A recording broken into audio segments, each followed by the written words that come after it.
how you got started as an entrepreneur. What inspired you to start your current business? In my earlier days, I'm 51 years old now.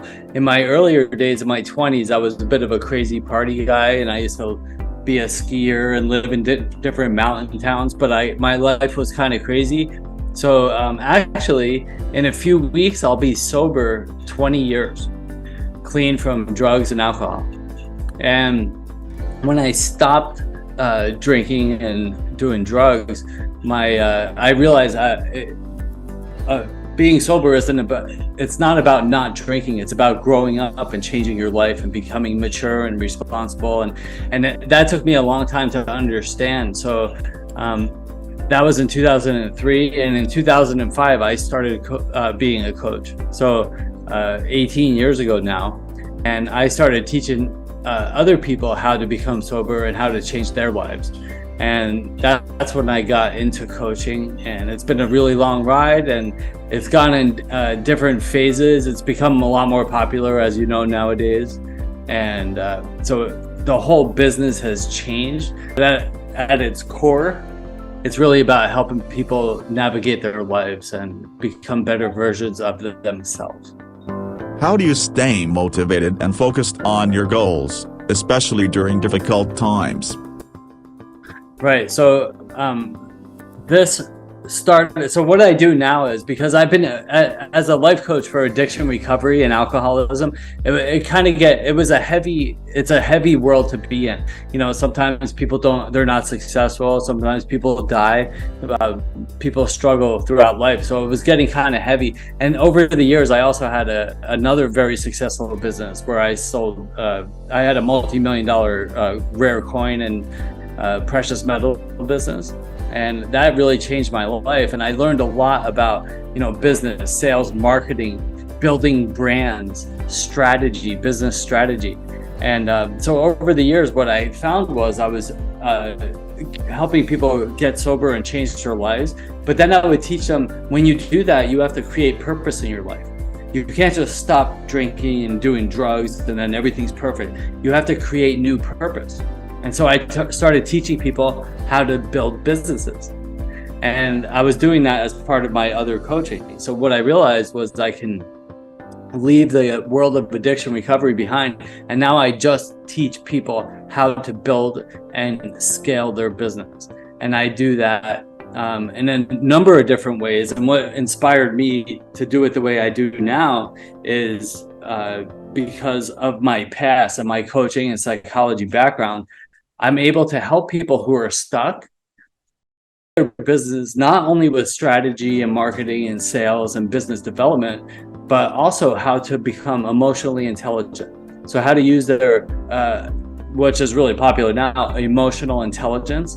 How do you navigate challenges? How do you process pain? How do you use soft skills to succeed in life and to build your business and build your dreams? So that's the long answer. Can you walk us through a particular challenge or obstacle you faced as an entrepreneur and how you overcame it? Yeah, it's interesting. When I had my coin business, which I started in about 2006, it was really because I had a catering company. I was a personal trainer, fitness trainer for a long time. I want people who are listening to this to realize that when we see successful people, we just see the end result. We don't see the journey that it takes to get there. And along the way, there's many failures and mistakes that happen along the way. Nobody makes it to the top without making lots of mistakes. And so I had a number of businesses that failed.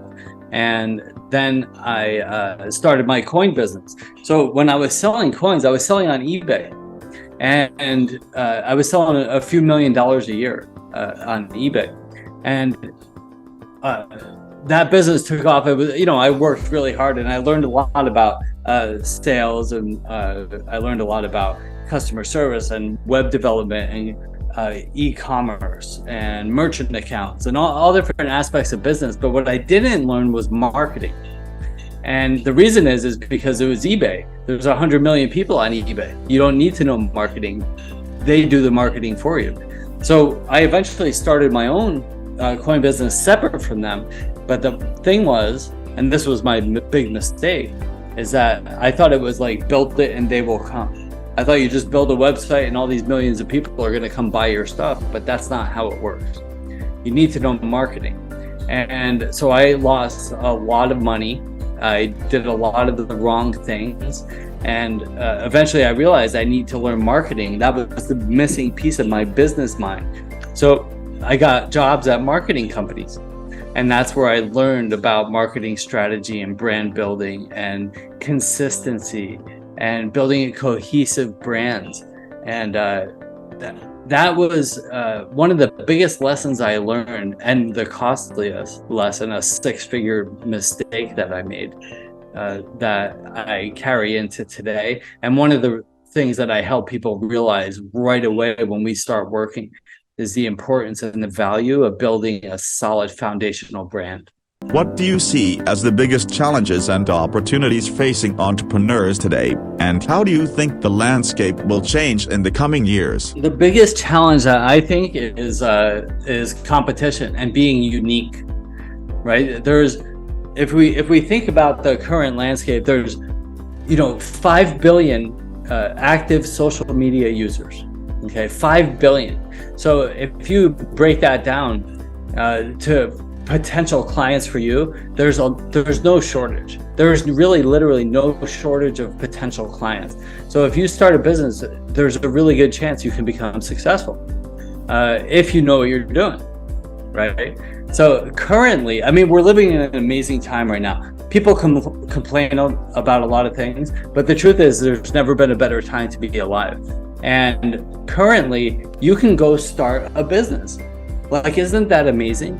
Right now, you can build an audience on social media, you can become recognized, and then you can actually market and sell to those people. You build a landing page or website, you come up with a product or service, you can get people to your website and build this funnel, and you can sell stuff.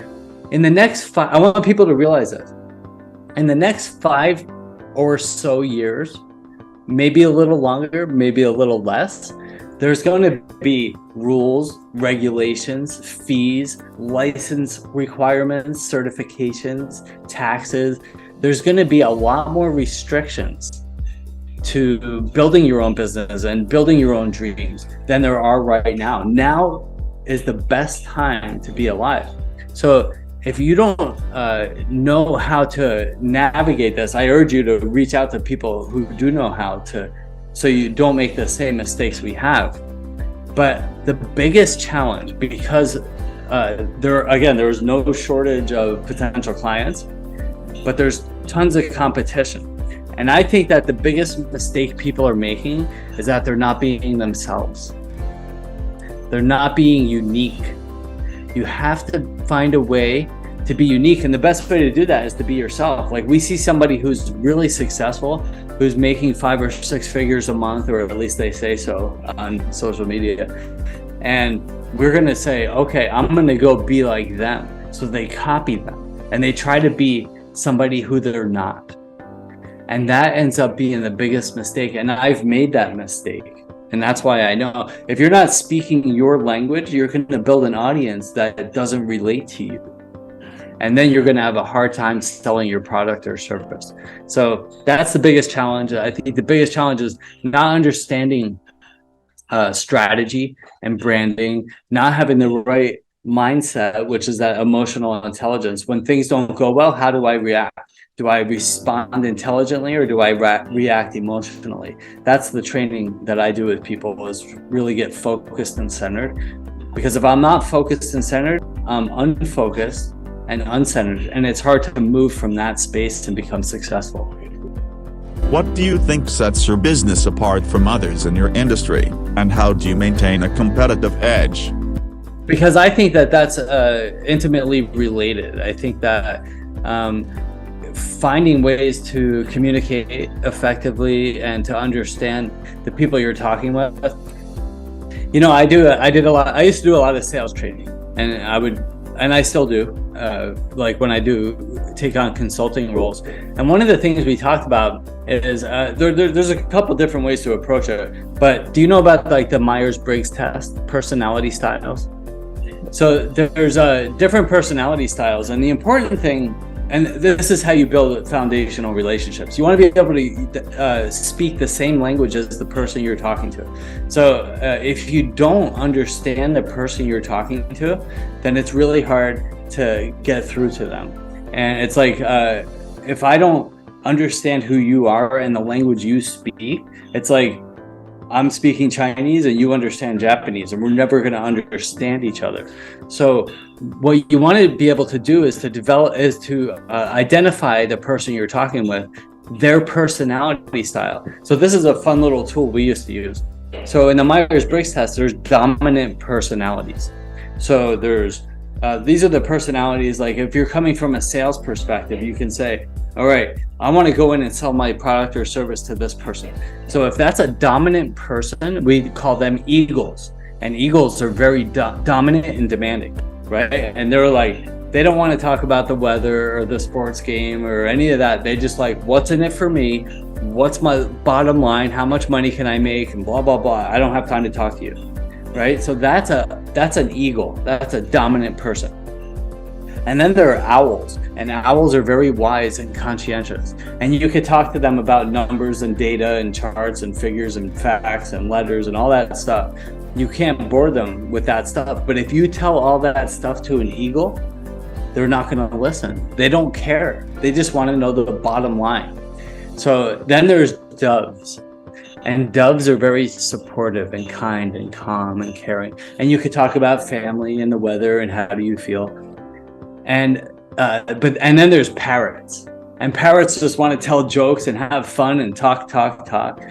You could probably guess what I am. I'm predominantly a parrot, but I can't talk parrot to an eagle, because an eagle doesn't care. They don't want to hear jokes. They don't want to know about the weather. They just want to know bottom line. If a dove talks to an eagle quietly and softly, they're going to get squashed. So the important thing to realize is that there's no bad bird styles. It's just identifying who you are and who you're talking to. So if you're talking to an eagle, you have to talk eagle. If they're puffing their chest out and says, I'm an eagle, you have to puff your chest out and talk eagle. That's the only way to get through. So this works in professional life, but also your relationships of any kind. So that's one of the strategies that I use. It's the same as the love languages. So if you're a touch person, but I am trying to buy you gifts, those gifts aren't going to have the same impact as much as if I touch you, right? So those are the different languages that we speak. It's the same thing with the bird styles or whatever. So the important thing is in communication and relationship building is to be able to speak the same language that person understands. And that's how I approach that. Yeah, the very best way to reach me is to go to my website, which is dennisberry.com. And from there you can schedule a free session. You could buy my book. You could buy my course, which is the Solopreneur Operating System. And you can set up an appointment with me, and we can get you set up into the group coaching class, a mastermind class, where we're going to be building, like I said, building upon our emotional intelligence, really approaching business from more of a psychological perspective.